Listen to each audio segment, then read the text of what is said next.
Hello, hello, hello, and welcome to another exciting episode of Zoom Hope Live. We are excited to be here again for another wonderful episode of Zoom Hope Live.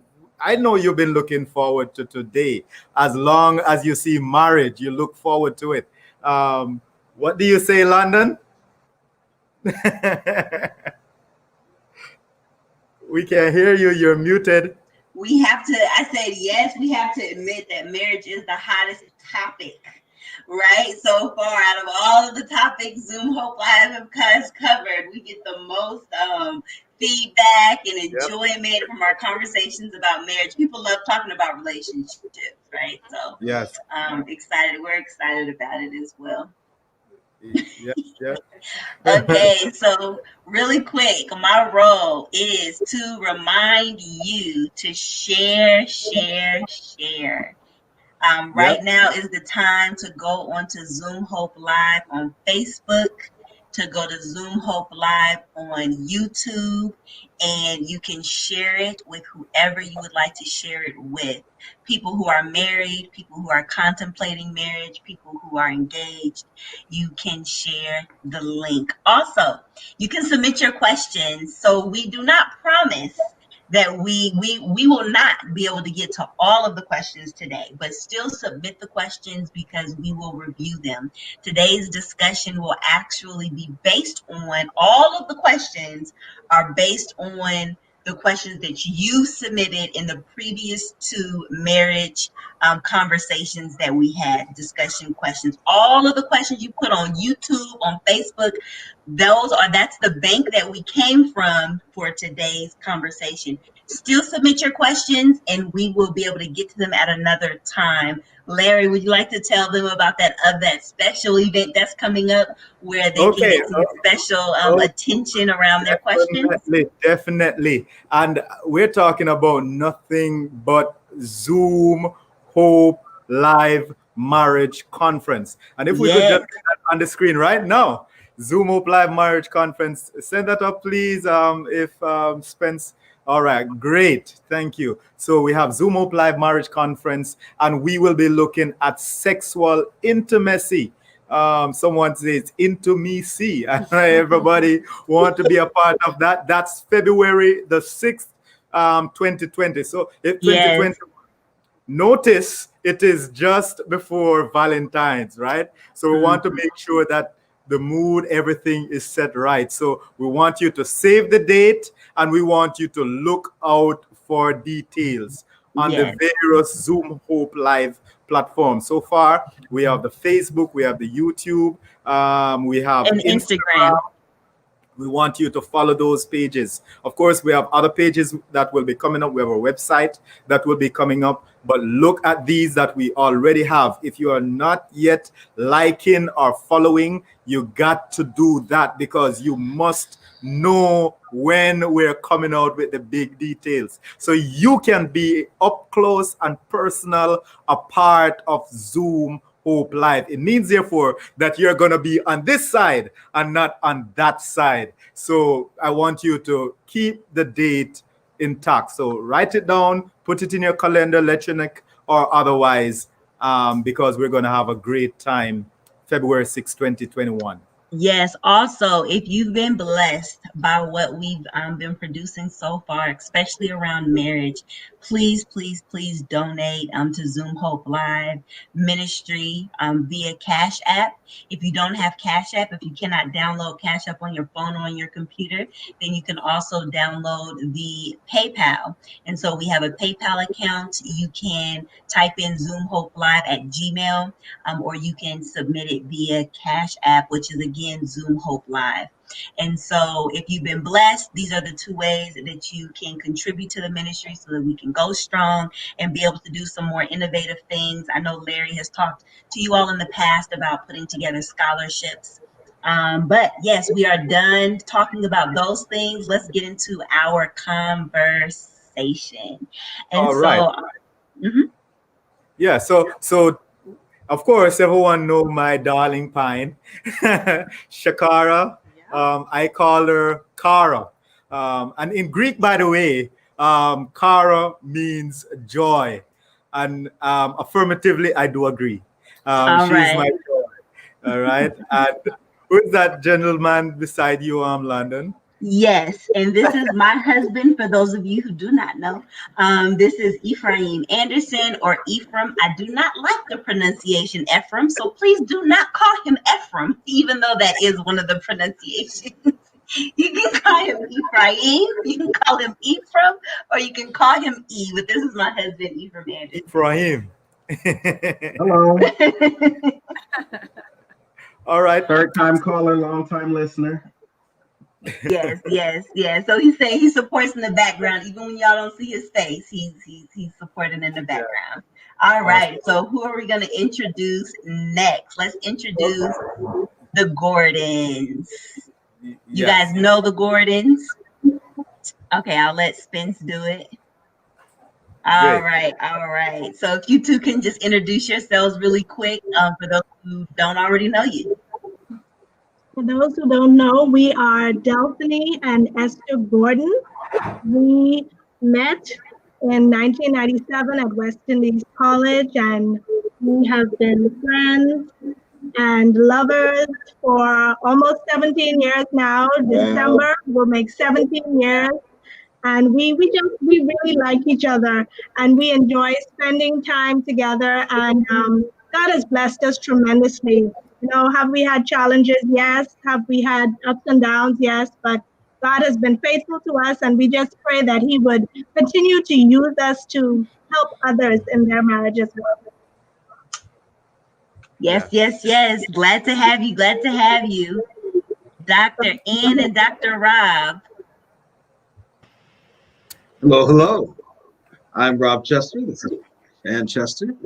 And we are happy to be back, have conversation with all of our wonderful married couples in London and Ephraim.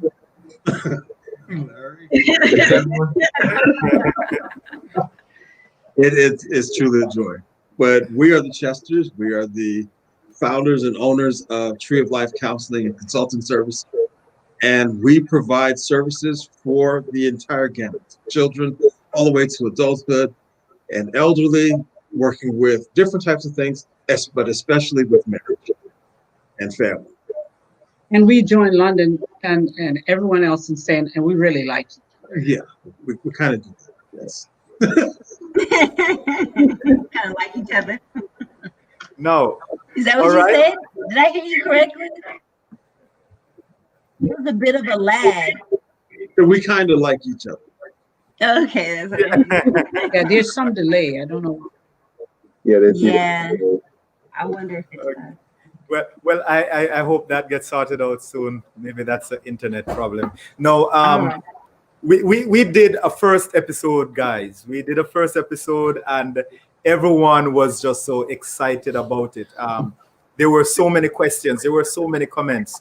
And right after that, our phones, my phone, London's phone, it was lit up with text messages. We need a part 2.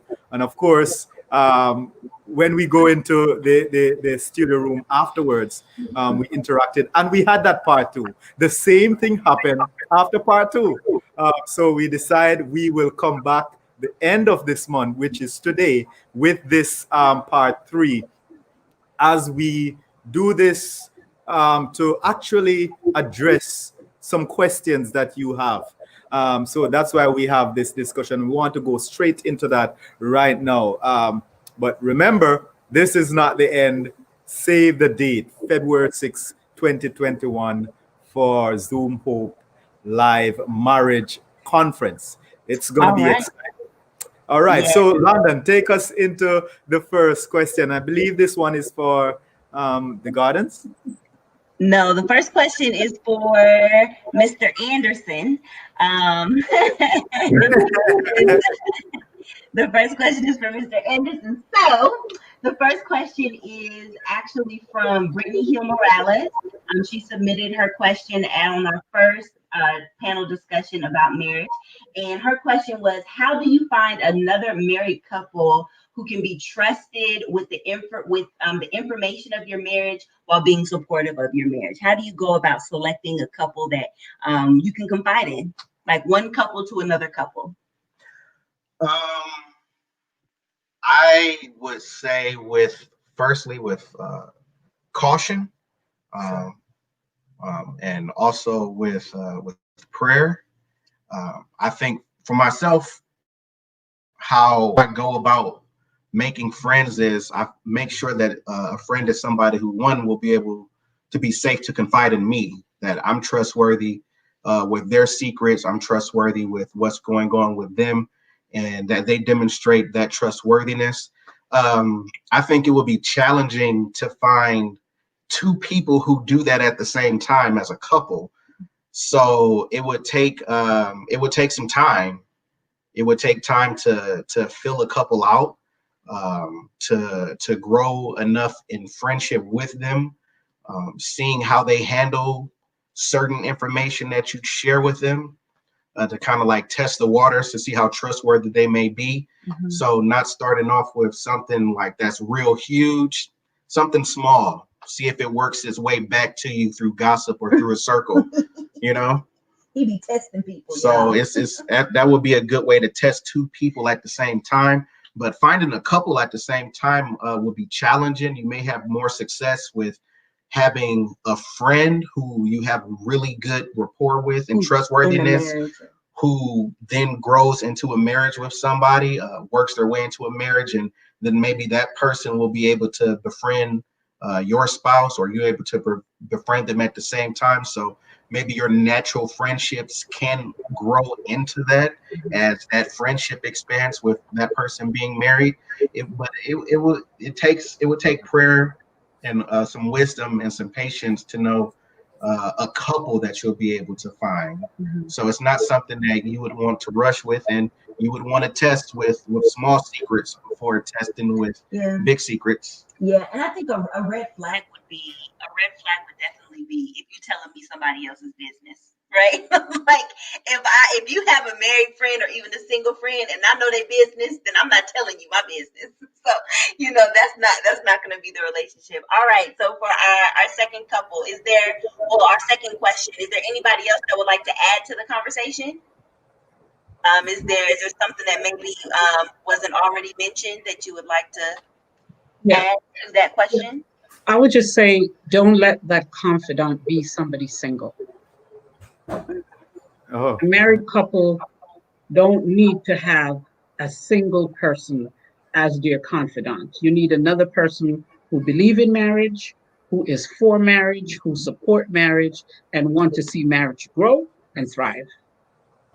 Awesome. Yeah, that's good. All right, so we're going to go to the next question, and this one is for Dr. Rob, and it's coming from Faith and Alpheus Alec. Actually, good friends of ours. Yes, and this is a nice question. They said, what can cause a lack of attraction and intimacy in marriage? So this is you now. Oh, wow. Okay, so you give me the hard ones. No. Baby, I got you. So Faith, what actually does that is not paying attention to the details along the way. It's one of those things is if you buy a brand new car, oh, you like it, it's nice and shiny and all the things, and it has a new car smell, and it's really great. But if you never take care of the car, you don't wash the car and all these other things, then it's kind of hard to keep that attraction to the car that you have. But the more you wash it and you take care of it, you put the details in, it keeps that luster, it keeps that attraction, it keeps that interest, it keeps the interest. So, although it may seem a very difficult question, but it really comes down to take the time and spend the time in your relationship. That's what actually keeps it building. That's what keeps it going. Good job. Well, okay. All right, so that's pretty much.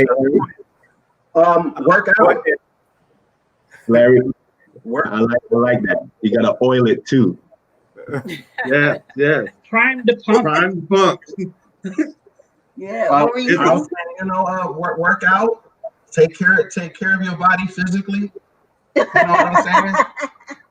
Yeah. So, All right. it's because it's asking about like attraction and intimacy. So I feel like Dr. Rob spoke to that intimacy side, you know, and intimacy can lead to attraction too. But you know, try to keep things tight. You know. Yes. There's nothing like working out together. Listen, Out together. There's several ways to Work out together and work out together. But Listen, I think what? on a serious note, on a deeper note with this particular, can you hear me? Not Larry? well. Okay, can you hear me now? Is that better? Yes. Okay, so I think another thing is, you know, if you're always like down on your spouse or always negative to your spouse, right, then that also messes up the attraction. So your body could be tight, you can be paying attention, you can be buying gifts, trying to give physical touch, all the stuff that they want. And if you're mean, then sometimes that also causes your spouse to no longer, you know, want to be intimate with you or want to be attracted to you anymore because of the way that you make them feel. So that's something that we, you know, I think sometimes we're and me, you know, let me talk about myself, so fixated on like getting a relationship together that we start nitpicking. And when you do that, you know, it's not good. Dr. Ann, were you about to say something? Yeah, you know, that whole keeping it tight thing, I just have to address that. Okay. Because, you know, here's the deal. After you've had a couple of children, things may not be all tight. You understand what I'm saying? Something may start to sag and bag and drop, but you got to still work with what you got. Okay, you've got to work with what you have. So it's not the tools that you have, but it's how you use the tool that's present in keeping that marriage alive. Okay, so you know what I'm saying? Listen, it might jiggle and wiggle, but if that's all you have, you better start jiggling and wiggling too, because that is what you have. And after you've had some children, after you've gotten older, things are not always tight. Don't fool the audience that's listening to us. Some things starts to sag and bag, and you have to work with what you have And appreciate what you have. You know, and so you're right, babe. And so let's not have somebody out there thinking they need to go find tight, because that's going to get them in trouble, because what they have is sag and bag at home. They've got to work with what they have, retool that thing. You know, it's like pruning the garden, snipping some things and re-pruning and watering, and make sure that we're working with what we have. All right. I want to add some comments from Pastor Brennan. This is coming from Dr. Brennan. He's a specialist. He has been on the show before, and we hope to have him again, even in the conference. Very good. This is what he said. And if you go up, not that one, he says the word for the second question, which is the one we're dealing with, is compassion. It's compassion. We lost compassion. We will lost the passion. Right. And then he comes back to the end and he gave another word. He gave another word, and he said the word is commitment. I believe these are key ingredients for us to have, you know, that question not only as a question in the context of our marriage, but as an experience where both couples are benefiting from the marriage, and the marriage is not lacking the attraction or the intimacy that it needs. And he went back in making this powerful point, which I believe it's very profound, where he says sex and intimacy has nothing to do with sex. Right. For me, I believe that intimacy begins outside of the bedroom. Yes. Right. Before we can get to the bedroom, we have to address ourselves as a person first and pay keen to our emotions, how we talk to each other, how we fill our love baskets every day, or make love deposits into our baskets. So it's really important to be intimate before we can get the ideal intimacy. And that's really important to be keen to, because we can't get along outside of sex, we can't really get to sex. Yeah, Right. and I think it's a powerful play just to get our attention. Not to say that sex has nothing to do with intimacy, but it's a play to say that so many times we focus on sex to say that this is the only answer, this is the way. While there's so many persons engaged with it but don't have that intimacy. So you can have that and don't have intimacy. So I believe it's a really play that he puts on that word right there. Of course, he could comment if I read him wrong.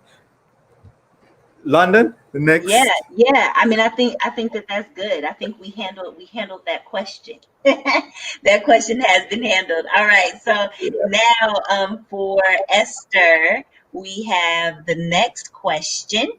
Let me see if I can. Okay, there we go. So it's, can non-Christian couples truly experience love in light of the need for God to be a constant third person in the relationship? I know in the past we talked about kind of like a Trinity, that it's you, your spouse, and God, similar to how it's God the Father, God the Son, God the Holy, And so what does it mean for a married couple to be not Christian, but still seeking to have a loving marriage? Is that possible? Well, I know we talked a little bit on this before, because I remember my husband saying, marriage was God's idea in the first place. God created marriage. And the principles that keep our marriage together really come from God. When we think about it, kindness, love, fidelity, honesty, trust, all of these principles are found in the Bible. I think of 1 Corinthians 13, where it talks about love. It gives us a big picture of love and what love is supposed to look like. Those principles that make marriage work come from God. And even if a person doesn't claim to be a Christian, if they are following the principles that God has placed in His Word, their marriage will work.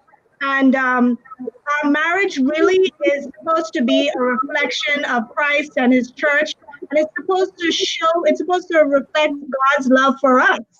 And our marriage really is supposed to be a picture to others to draw them to Christ. So even if a person doesn't claim to be a Christian, their marriage really can't work, I believe, without having those principles and practicing those principles of love and trust and, being honest with one another and being, committed to one another. So the principles of marriage come from God. So really and truly, it's Christians that experience the fullness of what marriage is supposed to be. If I can add, again, being God's idea, God is the one that wants to make sure marriage is successful, okay? But the rain falls on the just and on the unjust, okay? There are people out there who are not Christians who are having good marriages because the principles do not discriminate. Yeah, that's good. Principles of marriage do not discriminate. And by the way, when we say marriage, we're talking about our definition of marriage in this context, because there's some cultures that use the word marriage, but it's actually an enslavement of the woman, or she's given to him as a possession, things like that. That's what we're talking about. We're talking about the idea of marriage as we find it from Scripture. There are a lot of people who get married, before the pastor or something like that, but they don't consider themselves Christians. As long as they apply the main principles, they're going to experience something good. But if you want to get your marriage to the next level, have mercy. Then you ask God to bless that marriage. You ask God to pour His love in that marriage, and you watch your marriage just mushroom and spice. Because God wants to make your marriage work. It's His idea. Yeah, that's good. The scripture that comes to mind. Go ahead, Esther. Can you say that again? He is the cord that holds us together. We can't do it without Him. Yeah, that's good. The scripture that comes to mind is in Romans. I want to say it's the Romans 2 or 3, one of those chapters. Go find it.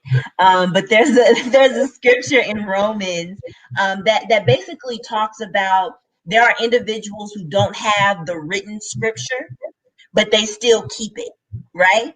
And so that's a good, it's chapter 2. And it essentially, it's talking about it's a broader context in the context of that passage. But I think that this applies, that there are principles that are written out in the Bible that we read, right? And we're responsible for it because we know it. But then there's the Spirit of the Lord that impresses upon people's hearts that may not be Christian in title, but they're following the Spirit of Christ. And so they, in following the principles, as the Gordons have already said, you too can have a happy marriage, have a loving marriage, and experience real love in your marriage. Larry, the next question. Yeah, I just want to add quickly. When we were getting married, one of the things that my wife had us do, right, and she had us do it, right. We had, and it's good, right. We had a jar, and in that jar we had 2 different color sand, and we both pour our different color sand in that jar, and both of them mix. Looks really beautiful. God is like that jar, right? It is as individuals we pour into God and allow God to pour into us. We commit to Him, that our relationship will grow. It's like a triangle also. It is the closer that we get to God. Dr. Joseph said this to us in our premarital counseling. It is the closer we get to God, is the closer we will get to each other. And remember now, before Christianity comes about, there was marriage. There was marriage in the Garden of Eden. So marriage is not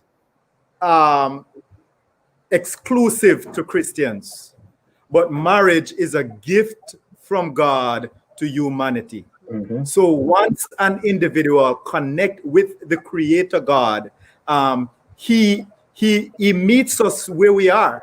And you wonder why maybe you can find a Muslim, you can find a Jewish, you can find a Christian, people, a Rastafarian, and all these people have good marriages. Why?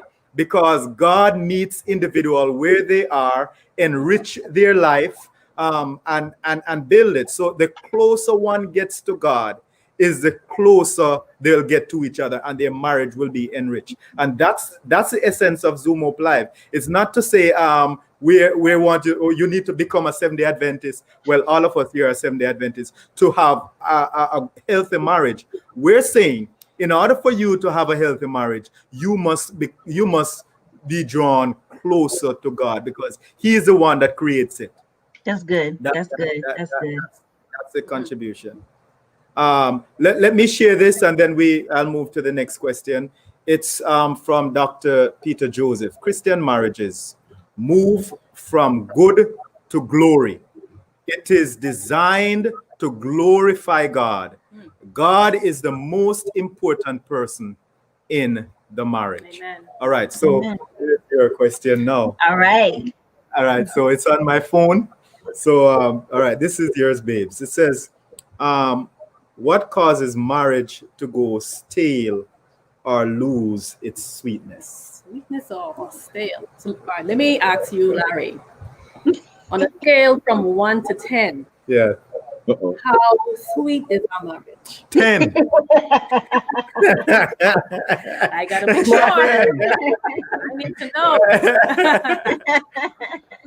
But really and truly, when we look outside in God's big universe, He is not a stale God or a boring type creator or a God of black and white, right? He is a God of color, variety, diversity. So it's really important to keep our marriages sweet, to keep the right spices in there, because it's not pleasant to eat the same type of food every day. Just an example. Nobody wants, let's just say, curry and white rice every single day of their life. No.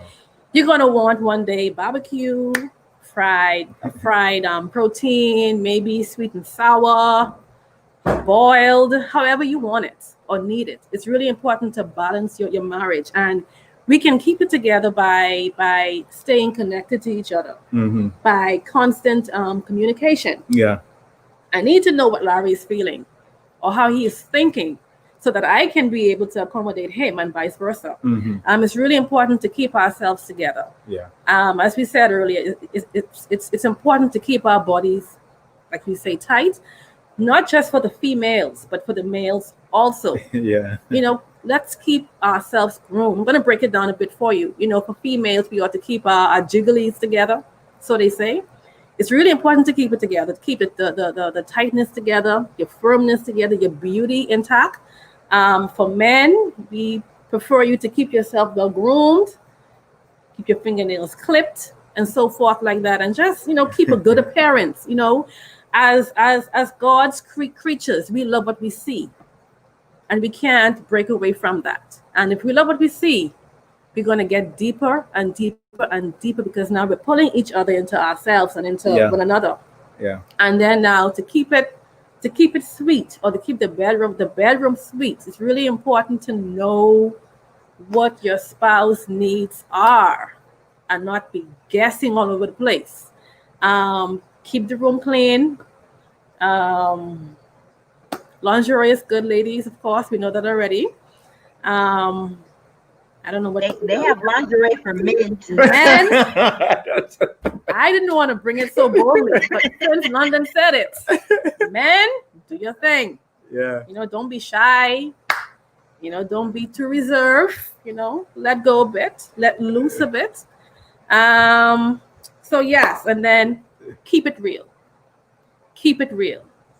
That's my 5 cents. Yeah. Well, one of the things that she said to me before, right? Women don't want no tear up brief either. Ooh. so make sure that you as men, don't just expect for the female or your wife to keep clean, dress clean. Make sure you have a good boxers, right? You might like the boxers from college, but maybe sometimes you have to part with that, right? And but that's how it is. If you can recall, right, and that I always find that as our go-to, or premarital counseling, and even those sentiments that was shared on our wedding day by Dr. Joseph. He said, at middle age, a lot of men fall, a lot of powerful men fall, and he said one of the reasons for that is because we become complacent. We become complacent, we become dry, we do not want to do the things that are necessary to keep the marriage spicy. So go to the movies, whether it's in your house or out to the theater, walk on the beaches, eat some food and all these things together. Spend time to connect with each other. And I believe those are some important points. And then both male and female, it's good to come together to keep it together. Don't leave it for your wife to do or for your husband to do. We all come together as a couple or as a married couple to keep the savor in our marriage. Don't let the salt lose the salt is saltiness, or the sugar is sweetness. We got to keep it together and keep it balanced together. I think that what you're saying, Schkara, is good, coupled with what Dr. Ann said moments ago, in that like there needs to be an understanding between you and your spouse. I think that there's a good point that you're talking about, being healthy, right? But as was said earlier, there's some people's bodies who just can't bounce back from certain things, and that's okay, right? But you still try to stay healthy. You stay groomed. You still stay, put together. You can still be put together even if there's some things going on with your body. And there's a plethora of reasons why there may be things going on with your physical body. And I think that when your spouse, or if you're this, okay, so if your spouse is going through something and their physical body is showing that, you being understanding of that, right? You communicating that piece, it draws that much more intimacy. It draws that much more sweetness as well. And so it seems like I just wanted to paint the picture, because I think two different statements that are here, and I think that there's accuracy in both of them. What you're saying, Schkara, as well as what Dr. Ann said earlier. Yes, and I know, Schkara, you didn't push out a couple of kids, right? But not every and you still together. But there's some people's bodies who are just genetically can't do that, right? People respond differently after pregnancy, during stress. People's bodies respond differently, and so we definitely don't want any of you men out there going to go look for something cuter because something's going on with your wife. This is the opportunity to embrace her. This is the opportunity to increase the intimacy and the sweetness in your marriage. Dr. Ann, we have the next question for you. And so the next question is from Colin Major. Colin Major, he is one of our biggest supporters from Zoom Hope Live. And so he prefaces his question like this.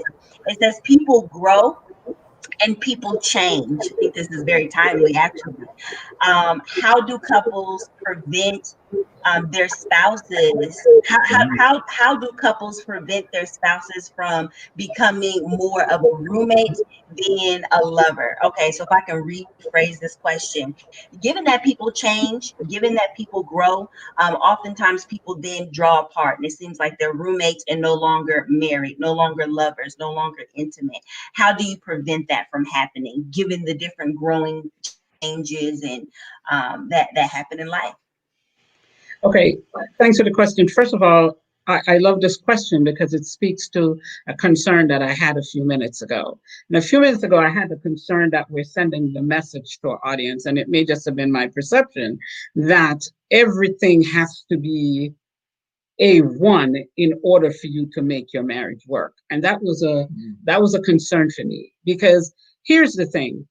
It really isn't about whether or not you're 36, 24, 36. It really isn't about that. It's about love and respect in the relationship.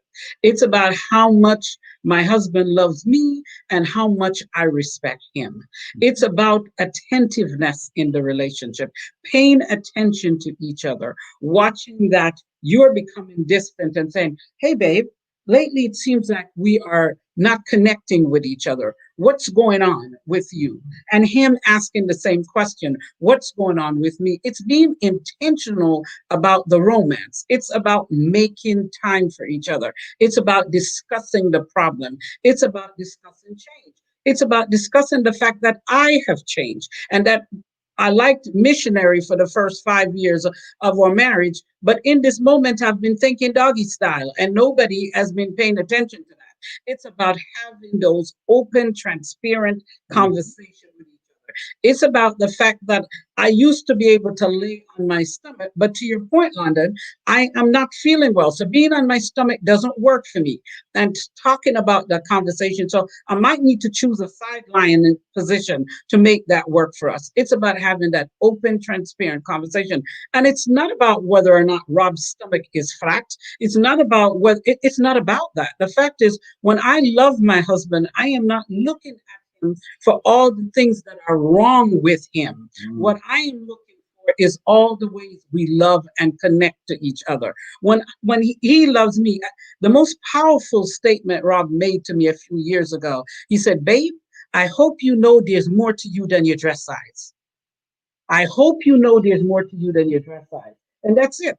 It's not about your dress size. If you're in a size 2, work the 2. If you're in a size 22, work the size 22. It's not about that. It's about what you do with the relationship with each other, how you connect with each other, how intentional you're about talking with each other, how much you respect and love each other, how much you're being honest with each other. That's what it comes out to. Because you know what?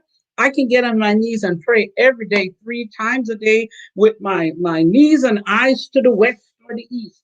And it means nothing if I treat Rob like he is nobody and I am disrespectful to him. It's not about, I could read the Bible every day, never miss a scripture, and go through it to Revelation before December 31st. And if I am just a terror to live with, It makes no difference. I can close the Bible and stop reading. And that's what it comes down to. Christianity is not about how much I pray and how much I read, but it truly is how much I demonstrate and how well I live in my truth. And that's what it comes down to. Yeah, how well you love, right? That's it. How well you love. And the fact right? that love grows and change. Okay. It doesn't stay stagnant. So where I was, with twice a day and 3 times on Sunday when I first got married, where I am now, maybe once a week and twice on Sunday. But because we understand each other and what's going on with our relationship, sex doesn't make the relationship grow.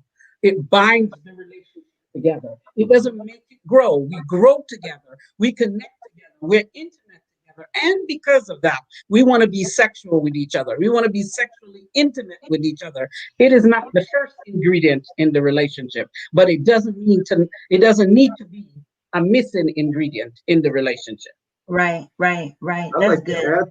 I'd like to add to that not only is all of those things at play, but knowing that each partner grows, there's nothing wrong with encouraging your partner to grow. Absolutely. Nothing wrong with it at all.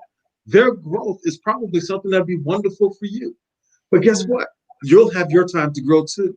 So it's understanding that, hey, we may be both focused on certain things, but if we are understanding how we're growing with each other, or hey, you're growing with your academics, then hey, go for it. I'm going to encourage you in the academics. I'm going to take care of the home while you do that. But then down the road, that might be reversed. So being aware that there are growths and there are changes and that they are different, that is something that helps you in your process and not necessarily what hurts you. And babe, just quickly, just go back to that for a minute.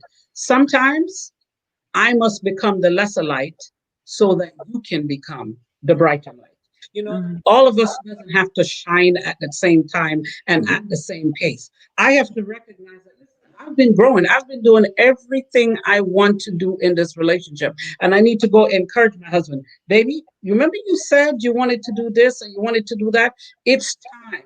Jump. Go do it.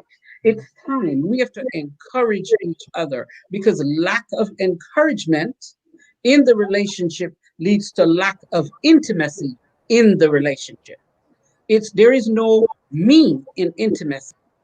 Okay, and that's the thing we need to know. Into me see, not really, they're not talking about me. Into me see, as in into your partner, not into yourself. Intimacy is not selfish. Intimacy is self, and that's the key. That's good. Thank you for sharing all those jewels. Larry, we have this question is for you. I think we're going to have another moment. Go ahead, Pastor Gordon. You see, one of the things that we also must keep in mind when we went to the altar, and I'm talking about in the Christian context, in sickness and in health, okay? And there are some marriages today that can be just as fulfilling, just as heart connected, but there is a physically debilitating health condition that the husband has. And there has not been any, quote, physical sexual intimacy, or it could be the other way around, maybe the wife, okay?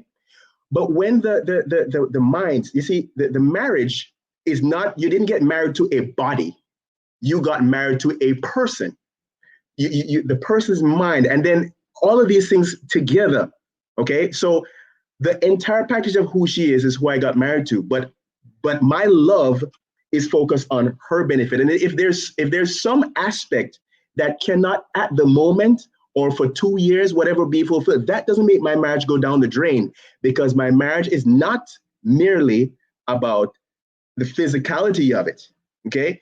My love for my wife, or for whatever the situation is, or her love for me, grows with the challenges. That's what really tests your love. And so, a situation could cause that, it could happen that, it's really not the status quo of a situation anymore. But do I really love my wife? That is when it's going to grow.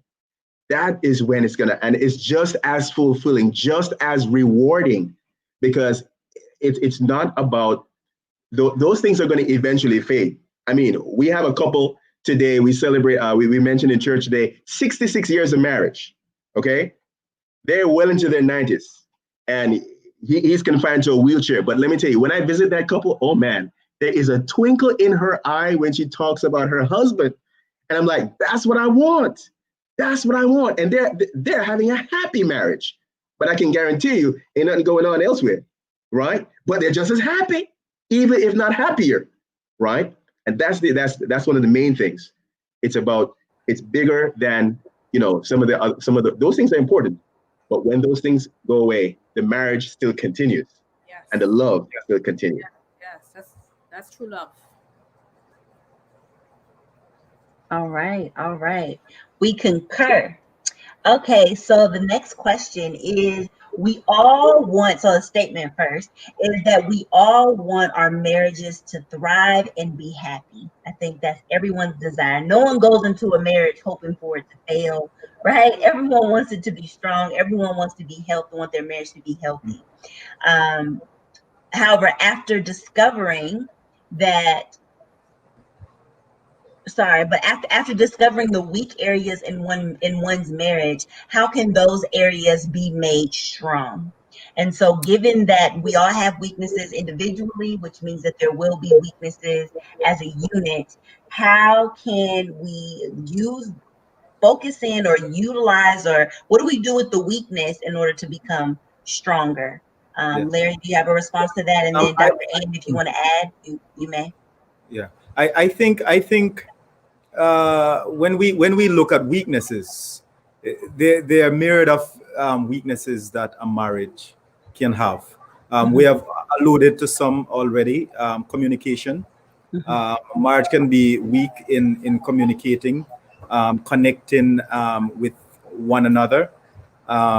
It can also be weak in terms of, and of course, one factor might lead to the other. It can be weak in terms of managing conflicts, because conflicts will come, but how you manage them, it will be very important.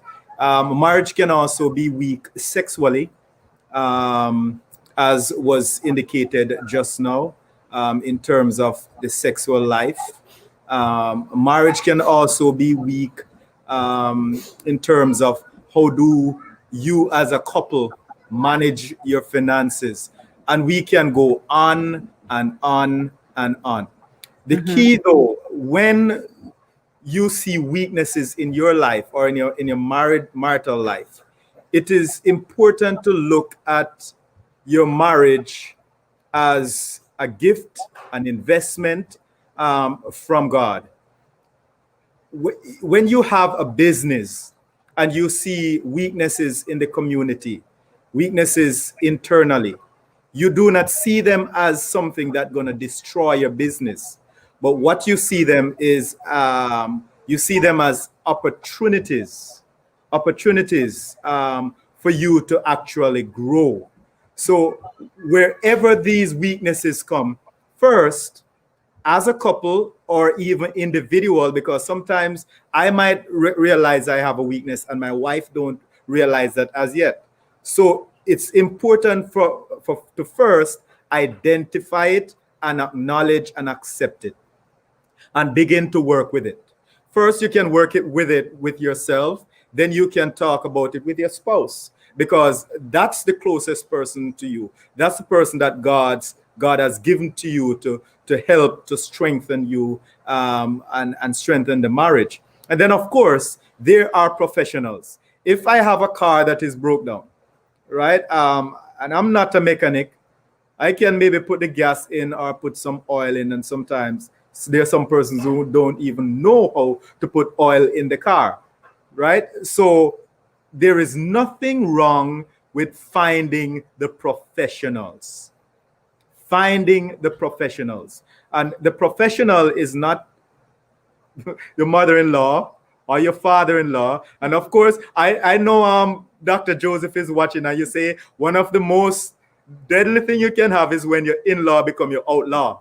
but it is important. It is important to know that God has gifted people out there with the know-how, the tools, the nuts and bolts to strengthen, to refine marriages in different situations, individuals in the marriage in different situations, to help that marriage to grow and to thrive. So that is as it relates to seeking help out there. There's something that I want to say. Don't run out of patience, right? There's sometimes that married couple, one or the other, run out of patience while the other person just need to grow into certain things, right? I remembered when we just got married, there are so many things that I did not know how to do. I did not know how to do, and I'm still learning to really understand my wife. I did not know how to not just think about myself, but also think about her, and that's a thing called selfishness. When a man or a woman was by themselves for 20-something years, and then the day they come into marriage, understand that that's gonna take some changes, some shedding. So you have to know how to work with your partner, work with the gift that God has given to you until that refinement can come. And that is not to say to try to change my wife or my wife try to change us, because the novelty comes because we're different. But have patience in your marriage, and as you have patience, you love on each other. One person who had some counseling to a marriage, he's now deceased, Dr. Roach, Hugh Roach. He said you have to love your wife to pieces. In other words, you have to empty yourself into each other, even when the jar might be not the best as how you want it to. Because remember, we are not perfect. We are two imperfect people who comes together, and God has a way of using those two imperfect things to make the best thing. And think about it. When we just got married, and I'm finished right now, we had our challenges. But look at us 10 years after. We have challenges here and there, right? But look at us. When we cannot count the blessings that God would have, add to our lives, because we stick to it, because we continue to love each other. Think about how we are as a couple. Think about what we have in terms of investment, few little things. Think about our children. Those are some things, had we run from it, we would not have received these blessings. Blessings sometimes come through buffetings. And in the marriage, you will be buffeted. We will be buffeted, but we have to have patience and stick to it and see the blessing that God will come out, bring out of the marriage. Yeah, for sure. So there was I see your hand, Dr. Ann. I was having this conversation with some friends actually last night, and so shout out to Rebecca. I told her I would give her credit for this. She said that she was driving one day and she realized, people always say go to counseling, but another analogy to think about. I think there's some feedback.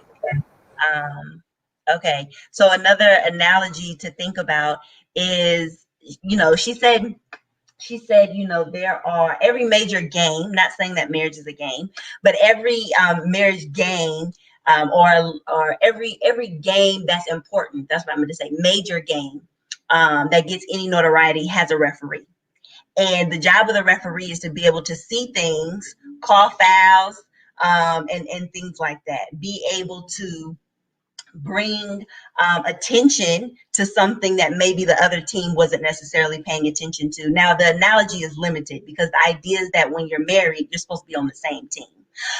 But just as you have a referee in a game that's supposed to be able to look at the interaction objectively, you need many marriages need counseling. I mean, we've had counselors, we have a counselor, and there's nothing wrong with that. And we have parents and spiritual parents that feed into our marriage as well. And so it's just that objective party that can look at things that maybe we can't see ourselves. And so that's definitely something important to add to the question. Yeah, London, I want to go to your. Okay, if there's no input. Yeah, Dr. Sure. Ann has something that You're she muted, wants to add. Dr. Ann. Okay, so I was going to say this. The fact that you've identified that there's some weaknesses in the relationship is a strength. All right. Most people don't even know they have problems in their marriage. So the fact that a couple has identified that there's some things that they can work on is an opportunity for growth. It means they're tuned in.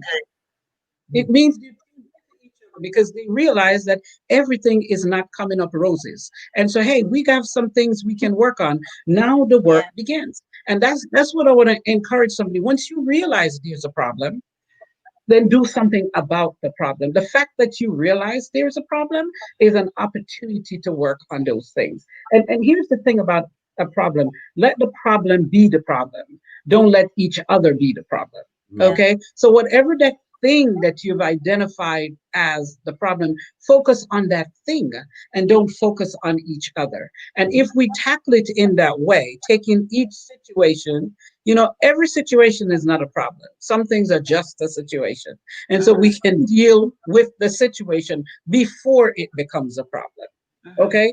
And the fact is, if there's a weakness in our marriage, then go to the partner that weakness may not be theirs and ask the question, okay, babe, so I think, what do you suggest? How do you reconcile that? When you come upon this issue, how do you deal with it?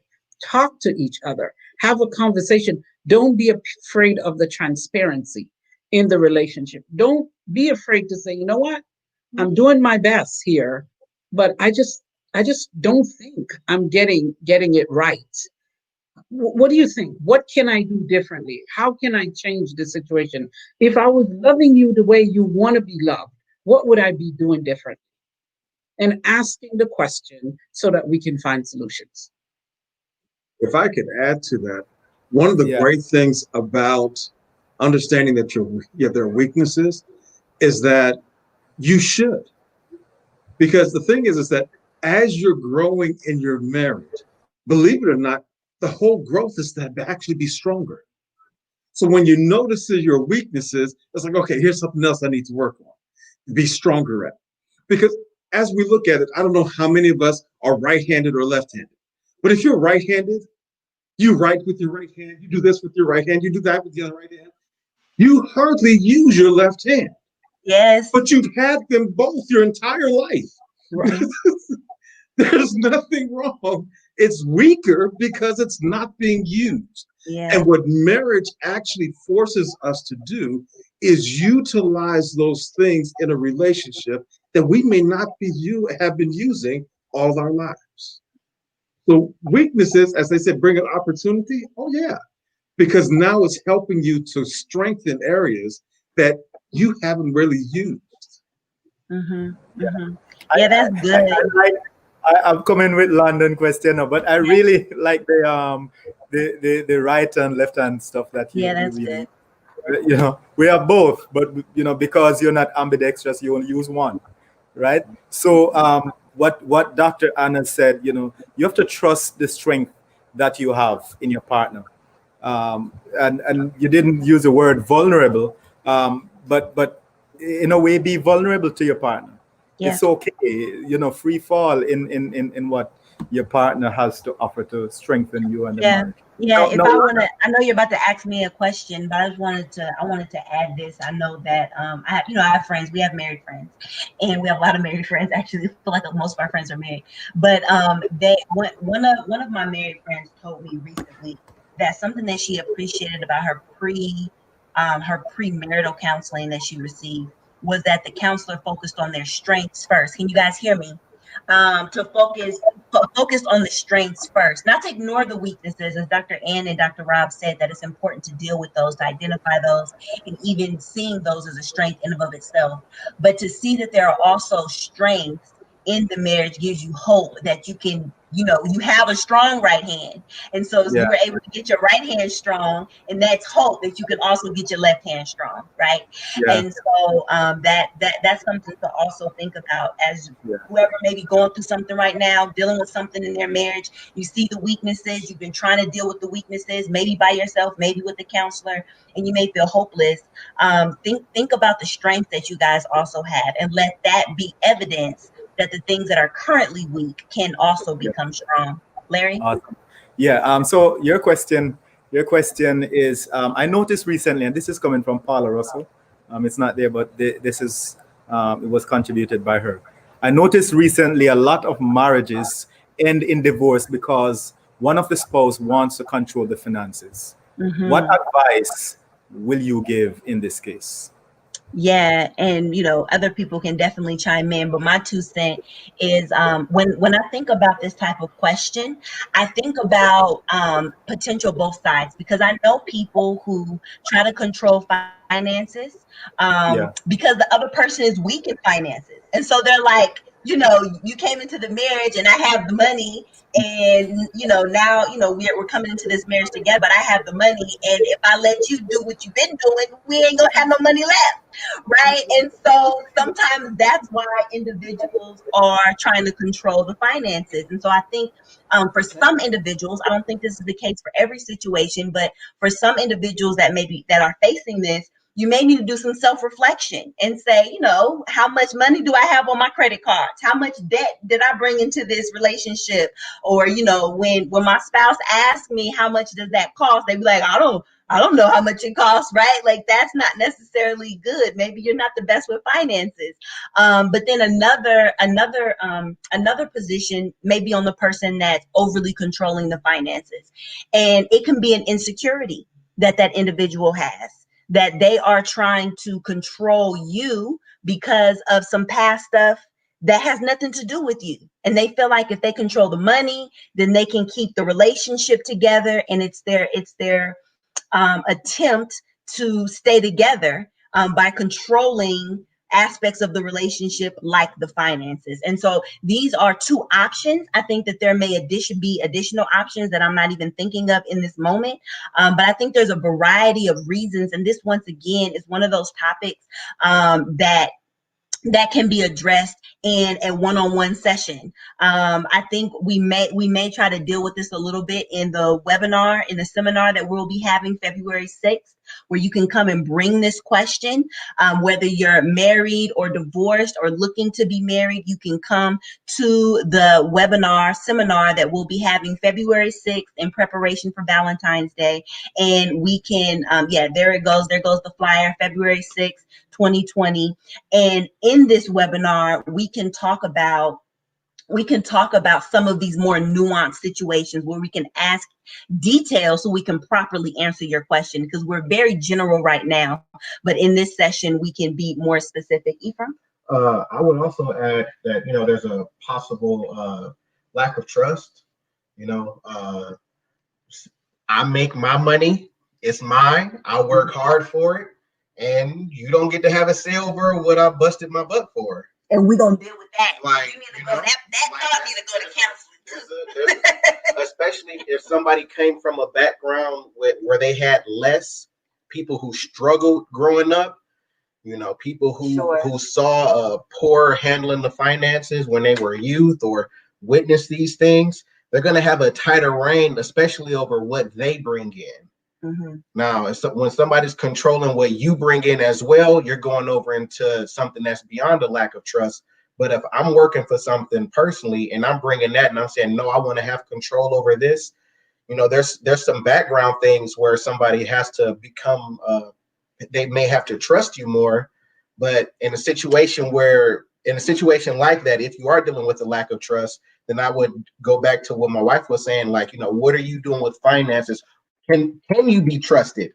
If I have less of a grip over what I bring in, can I actually trust you to not mess up what we're bringing in, to not make an extravagant purchase that might throw us off, or things like this? So if you're dealing with trust, maybe show that you are trustworthy. Like, you can start cleaning up things that you bring in, your personal debts, and even sitting down and asking this person who possibly maybe handles the money better, if they do handle the money better, asking them like to educate you about how you can be more responsible about what is on your side, the portion that you do bring in if your finances are separated like that.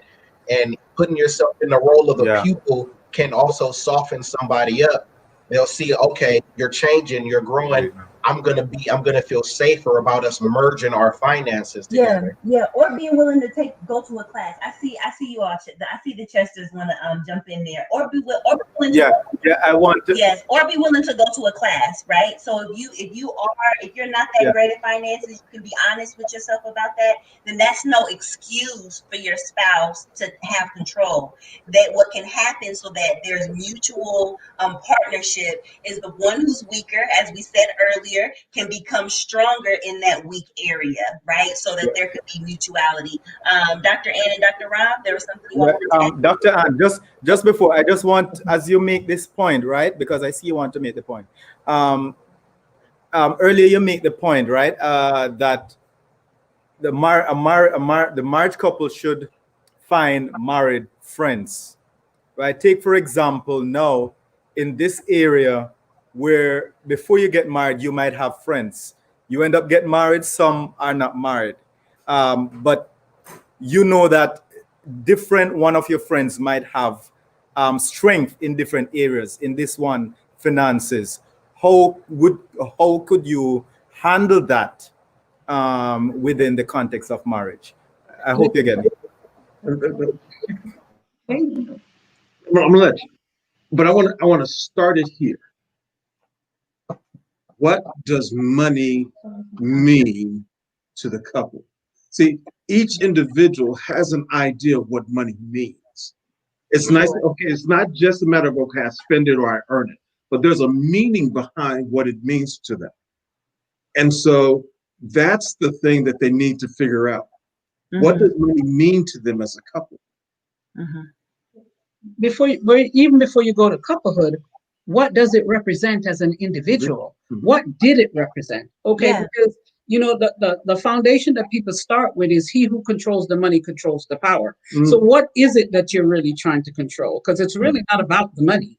Okay, so what does it represent? What is it about? That's why premarital counseling is so important, because individuals should have already worked through their money issues, know their debt, know what they're bringing to the table, have some decisions about finances prior to marriage. You know, the time to talk about money is before we have money.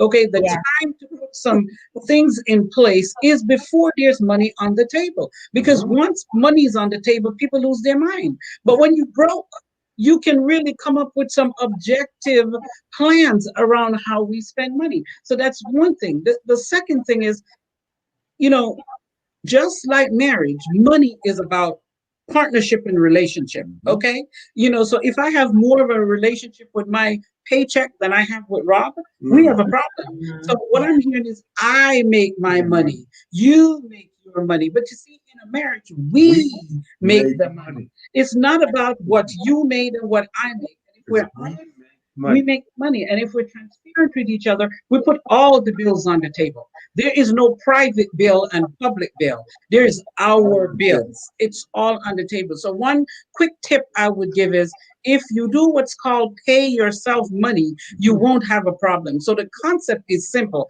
It's just like with tithe. Okay, so this is something we recommend to our couples. It's like tithe. You give 1/10 to the Lord, and then after that, you give 1/10 to each other. You divide that 1/10 in two, and each of you get a fifth, half of that 1/10. Do you see what I'm saying? And when you do that, you have what's called pay yourself money. So when I want to go out and buy shoes, this is not something I need to explain to Rob, okay? Because I'm getting that money I'm buying my shoes from my pay yourself money. And when Rob wants to go buy electronics, there's no conversation, because that's your pay yourself money. And you don't monitor each other's pay yourself money. It is your way to be independent and interdependent on each other. And money is about being interdependent on each other, which means we bring it all to the table and we know that our needs are going to get met. If you're in the relationship with your spouse and one of you have unmet needs, this is a problem. Okay, this is a problem. So to go back to your question, like if you have a friend that's a CPA and he can help you with good money principles, but he keeps in mind that you are married to Schkara when he's doing that, and he's not just being your friend, telling you to go stash some in some private account because one day you might get a divorce and she might, then you can go to that person to help you with some financial planning. But if that person doesn't see you and Schkara as a unit, you don't need to go to that person. If they don't see Pastor Delthony and Ester as a unit, we don't need to go to that person because they're trying to destroy what you are trying to build. So when you're going to somebody from support, make sure they're a support. Make sure they're honest. Make sure they're transparent. Make sure they can say to you, hey, Larry, you're wrong, man. What you trying to bring to the table, that's going to mess this thing up.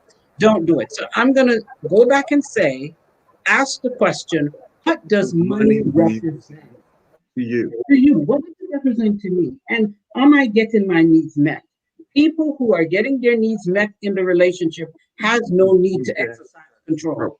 It's when you're not getting your needs met, then you're trying to control the one thing you think you could control, which is right.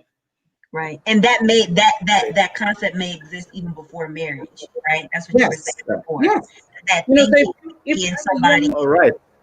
If Rob grew up with his needs not getting met as a child, and then he walks into marriage with me and he still can't get his needs met, then he's a boy with unmet needs who became a man with unmet needs, that's a husband with unmet needs. And in the marriage, both of us should be able to get our needs met. But first we have to talk about what are those needs. What is it that I need financially to feel good? What does it represent? What does it represent? I need to make sure I get my nails done. I need to get a mani-pedi. I need my hair done. Those things can get put into a budget with the understanding that maybe we need to move from once a week getting your nails done to every other week. Maybe we need to move from weekly getting your hair done to every other week getting your hair done. And the couple, maybe you need a trim up too, and I need to say, okay, please go see the barber. See, if we are that honest with right? If we're honest with each other and making sure that our needs get met, we won't have all the trauma and trouble we have in the relationship. Perfect. When there are unmet needs, there are problems. Yes. All right. So perfect. Or you just trimming because he go bald, right? But Delthony, this question is from you, and it's coming from Paula Russell, right? I see so many other questions, and don't believe all of these questions, we're going to take them and we're going to bring them into the conferences that we have not addressed, but we have your questions. But this one is from Paula Russell. Proverbs give us a lot of spicy examples to use in our marriage. Why is it that the church rarely teaches this? True, especially to young married people. Or young single people getting prepared for marriage. Yeah, that's a very good question. And if I could tie something in the previous question as I segue into that one, the trauma and trouble come because of a lack of transparency and trust, right? Transparency is a word that we don't use enough. And we talk about the two becoming one. And again, often we just run right into, they're one physically. A husband, Adam knew his wife and they became one flesh. But oneness is every aspect of life. And the point that Dr. Ann made about premarital counseling is so important. Now, someone will say, okay, I didn't get premarital counsel. What? I'm already married. What do I need to do? It's okay, even after the years have piled up, that you can press the reset button on your marriage. You can press the reset button. Looking back, where did we go wrong and what can we now do moving forward? There is, whatever challenge Esther has is also my challenge. Whatever challenge I have is also her challenge. We're in this together. That's the commitment that we made. And so her money, my money, that concept is not in marriage.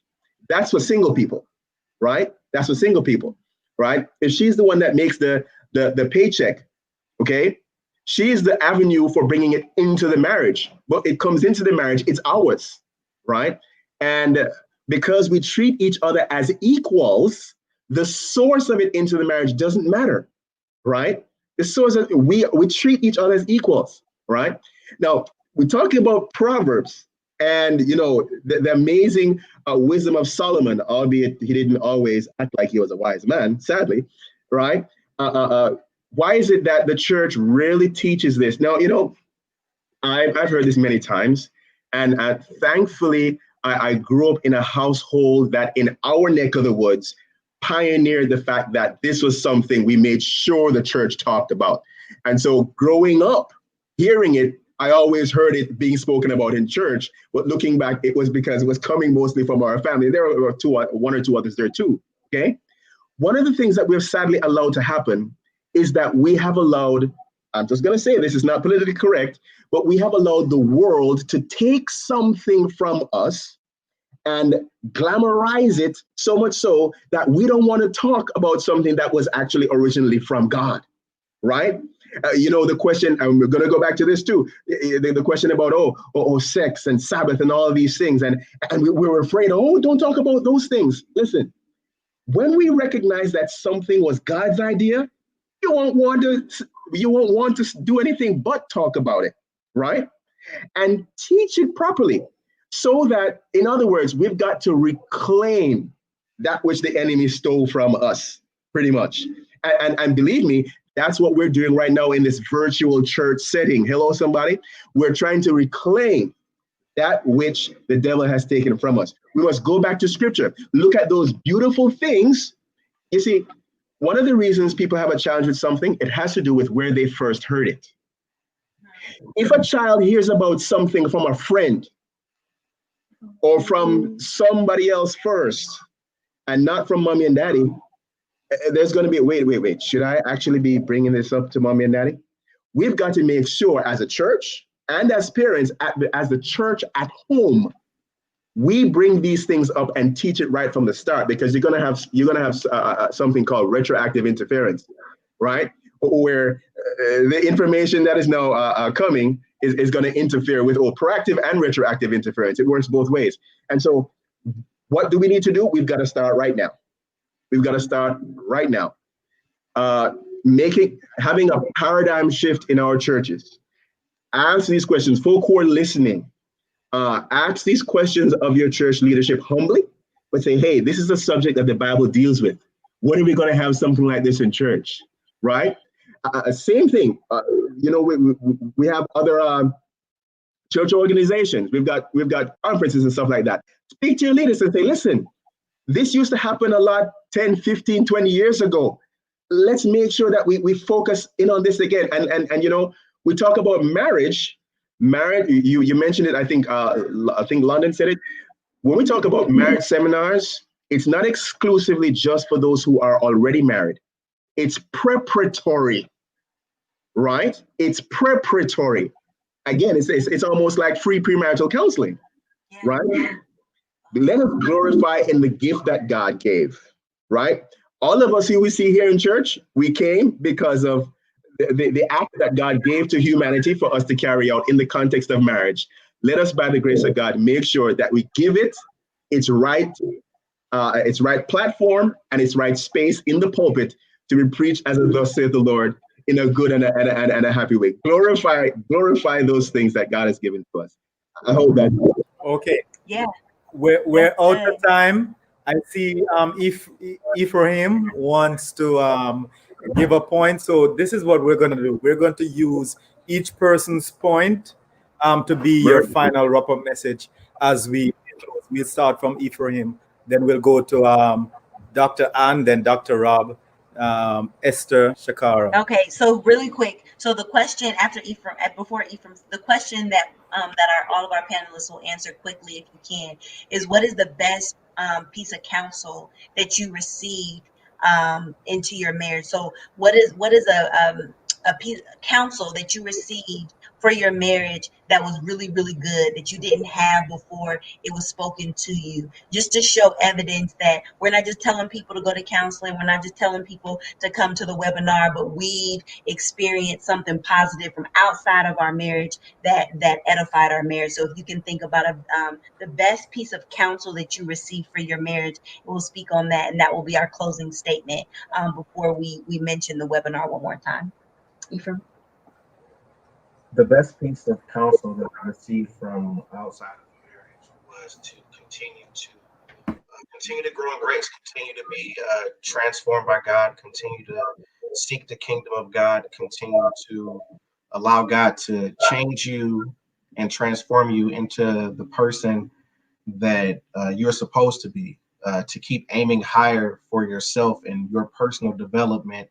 And if you focus on the changes that you know that you need to make for yourself, for the sake of the kingdom and for the sake of being a light to others and for the sake of your own happiness, your spouse is going to reap the benefits of the positive changes that you continue to make in your life, of your continued transformation into the person of Christ. And so don't sleep on the work that God is doing in you, because the work that God is doing you in addressing these deficiencies are going to be a benefit to your spouse. And that's one of the best pieces that I've gotten. Okay. Was there something you wanted to say before I asked that question? It was in line with what Pastor Gordon was saying. I was just going to say that the church has struggled historically with teaching about sex because of an emphasis on don'ts instead of do's, commandment orientation that says, hey, like, don't do this, don't do this, don't do this. And so because of the emphasis on the negative aspects of the sinful nature, there's a lack of emphasis on the positive things, the good things. And in an effort to keep young people pure, in an effort to keep the church pure and sinless and stainless, the emphasis has been on, hey, don't have premarital sex, don't touch, don't pet. And there's no training, there's no teaching, like, aside from that, because the fear has been, well, if we talk about this, then they're going to do this. Mm-hmm. And so it's the church has had an issue with trusting the decisions that people are going to make after information has been presented. Yeah. And the crazy thing is that in the New Testament, Paul quotes that, like, don't touch, don't taste. Oh, can you guys hear me? The crazy thing is that in the New Testament, Paul actually quotes something similar that says, don't touch, don't taste, but it is quoting a heresy that when you over the emphasizing, don't touch, don't taste, don't do that is actually a New Testament era that during that time period, it was a heresy that was trying to creep into the church. And then we know in psychology that when you speak to children, but really when you speak to anybody, but particularly child psychology, that when you're telling a child not to do something, let's say run, let's say there's a car coming, instead of saying don't run, the last thing that they're thinking in their mind is run. So you don't say that. You say walk, please, or I need you to walk. So the last thing that they hear is walk instead of run. And I think that's the same thing that Ephraim is saying. Anyway, the best piece of advice that I received, before, I feel like we were married. Yeah, we were married already. There's some good stuff and some bad stuff that I received before I got married. But the best piece of advice that I received was actually once we were already married. And there was this couple that gave me the advice together. And they were strangers to me, actually. And they said, within every, and the husband was like, tell her, told the wife to tell me. I was like, okay, tell me what? That within every man, and I would say in every woman as well, I'll even it out, even though that's not how it was said, that within every man, there's a fool and there's a king. And the one that you speak to the most is the one that will be strengthened. And I think that's true, not just for men, but it's also true for women, that there is a fool and a queen in every woman. There's a fool and a king in every man. And the one that you speak to the most is the one that you are feeding the most. And that is the one that will be strengthened. So when your spouse is getting on your nerves, try to speak to the king in him. Try to speak to the queen in her. So that is the person that you are feeding inside of them.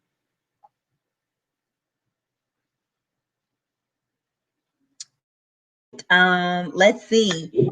Yes, the Gordons, if you all can give us the best piece of advice that you received, either before you were married or once you got married. All of it is fair game.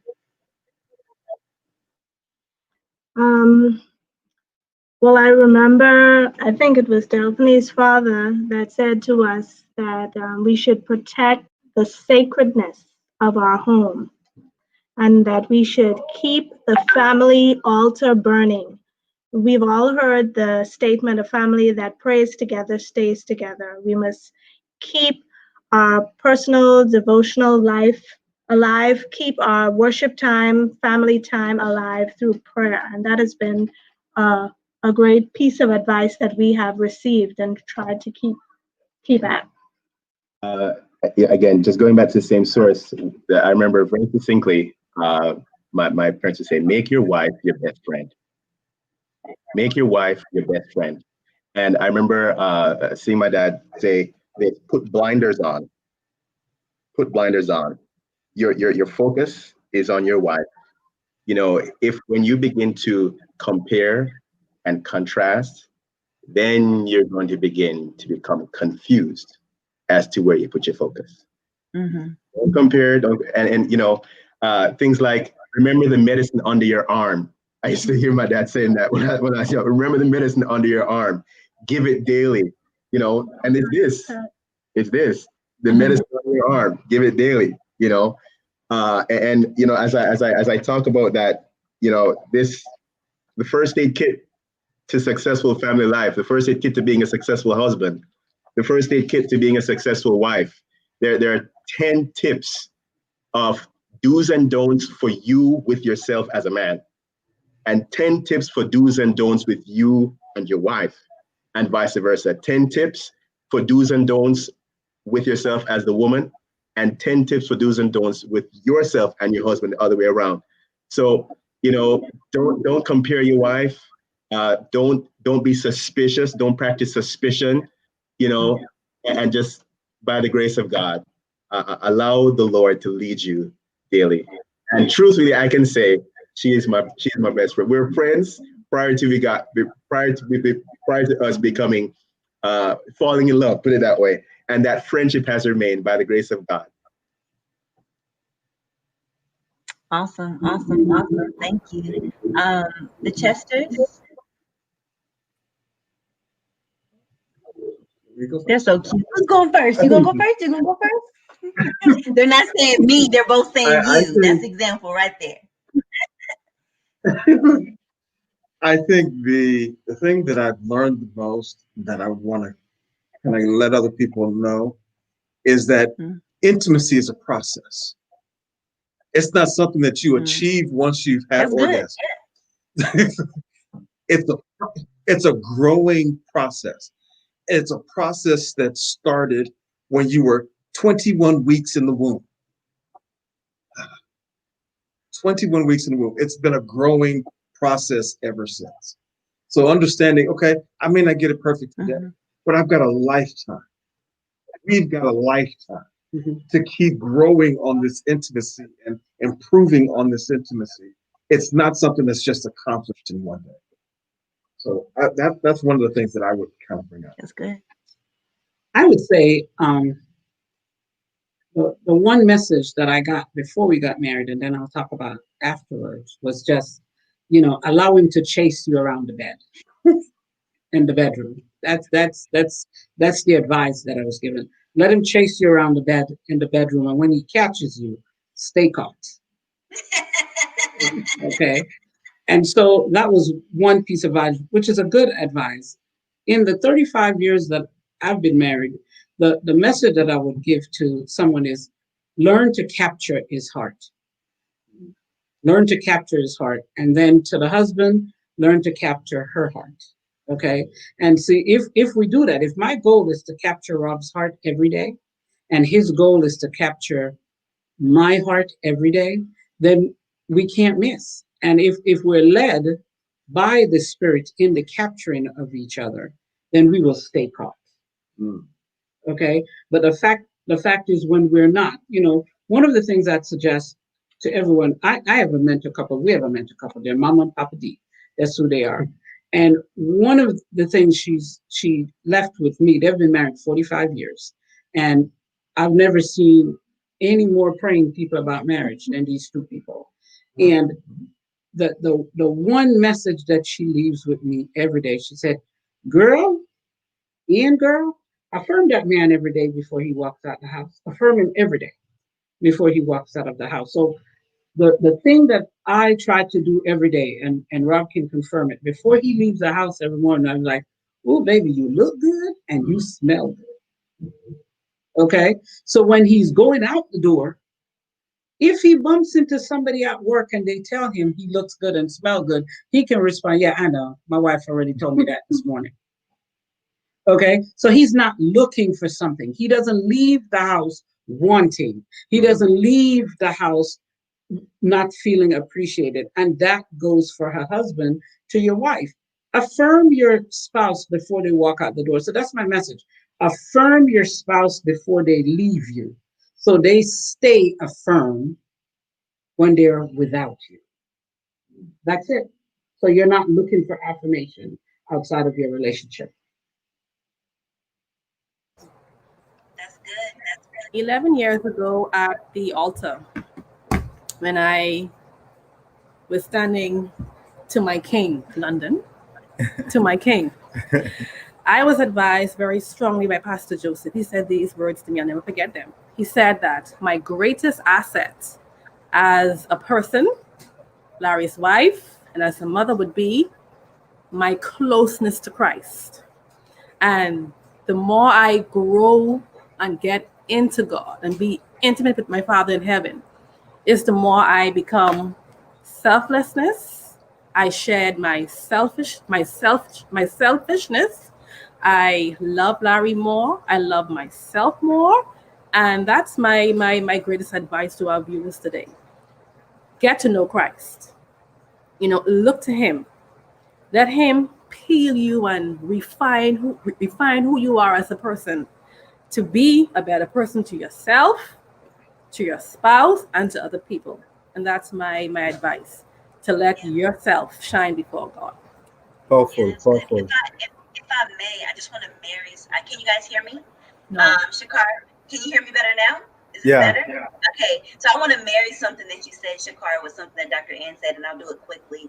That there are a lot of men and women out there that are so focused on, I do my devotional and I'm getting to know God, that they neglect the people around them, right?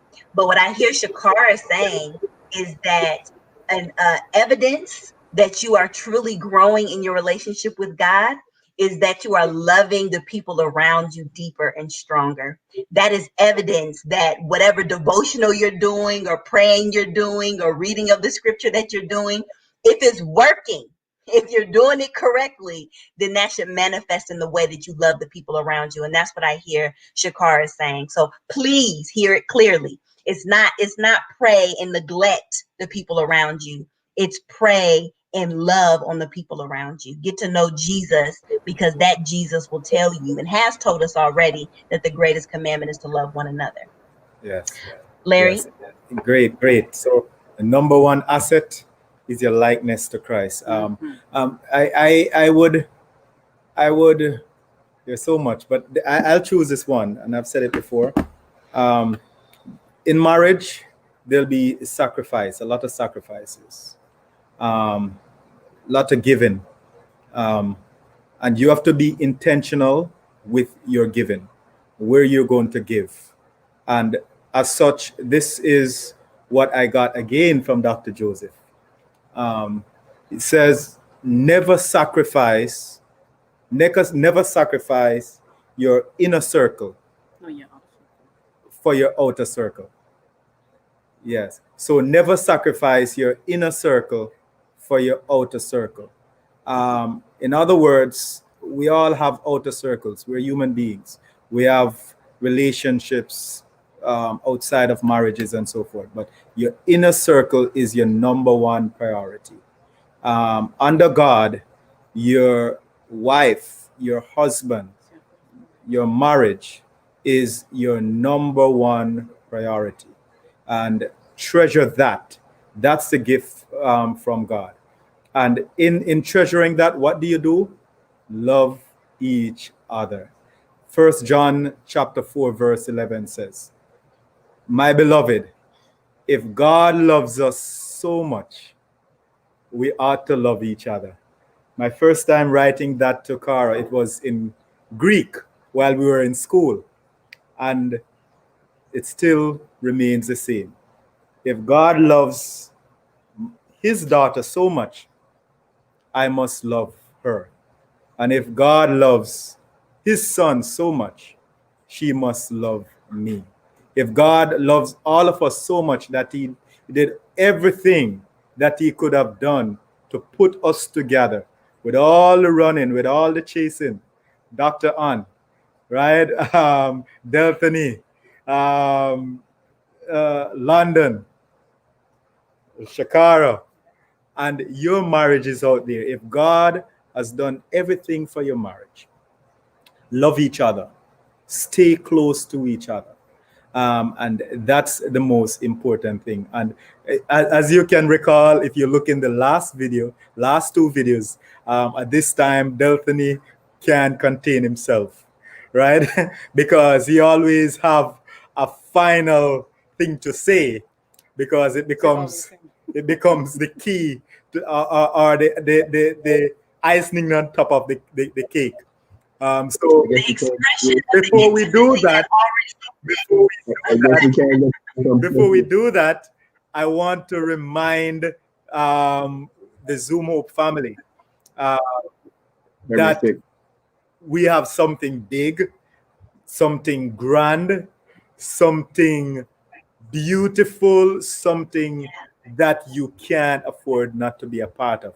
And that's the Zoom Hope Live Marriage Conference. The theme under which everything will be detailed is sexual intimacy. So under that, we're going to have different areas that we're going to zoom into, but it is sexual intimacy. You can begin by doing this. Save the date and look out for the details. You can also email us at zoomhopelive@gmail.com with your questions, with your comments, with your concerns. Yes. We will continue to pull those, London, as we work this to be the best marriage conference that this world has ever seen. Right? So it's gonna be grand. So bring us back on screen now, Oh, wait, we can stay please. here for a second. Can we stay here just for a second longer? I just wanted to let everybody know that there will be breakout sessions, right? So the conference will be breakout sessions, so you'll be able to get some individualized attention in smaller groups. As well as plenary. Yes, and there will be plenary. Yes, there will be breakout sessions so you can get some individual attention, and there will be plenary which basically means everyone will be looking at one speaker at the same time. So you'll have individual groups, and you'll have things, and we will have things where we're coming together. I want to re-emphasize, if you have questions, if there's something that's going on in your mind, there's something that's going on in your relationship, there's something that you're worried about, maybe it hasn't happened yet, maybe you're not married, maybe you're not even engaged yet, but you want to prepare for marriage, please email us at zoomhopelive@gmail.com. It's simple. You can remember it. The program is Zoom Hope Live. It's the Zoom Hope Live Marriage Conference. Send us your questions and your concerns around sexual intimacy so that we can be sure to address them in the webinar. The webinar, again, is February 6th, 2021. And I think, is it now time to do the icing on the cake, Larry? That both Spence in the background and Pastor Delthony really wants to happen real bad. Yeah. So Spence could call his family in the background. So on behalf of the entire cast, our co-producer, Kevin Spence, and our engineer, I am Larry and my wife, Schkara, and our co-host, London Anderson, and Ephraim Anderson. All right. So we will kiss out. See you next week. Okay. All right. Look at them. There Right? they go. Look.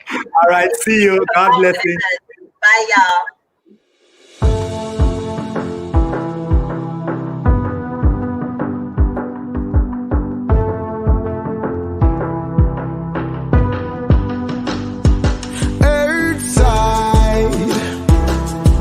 I've tried it on. My fight is more like a crow. Yeah, I've been broken and I've been hurting. Yeah, I keep searching, but self-help ain't working. Self-help ain't working. You are the cure I've waited for. You are my healing, Lord. The only hope I know for sure. Though my breath, my flesh may fail. Oh my God, you never will. You are the cure. Heaven is limitless. Revives what once was dead. I see your hand reaching, hear your love preaching, feel your breath breathing. My still heart starts beating. My still heart starts beating. You are the cure I've waited for. Whatever your issue may be.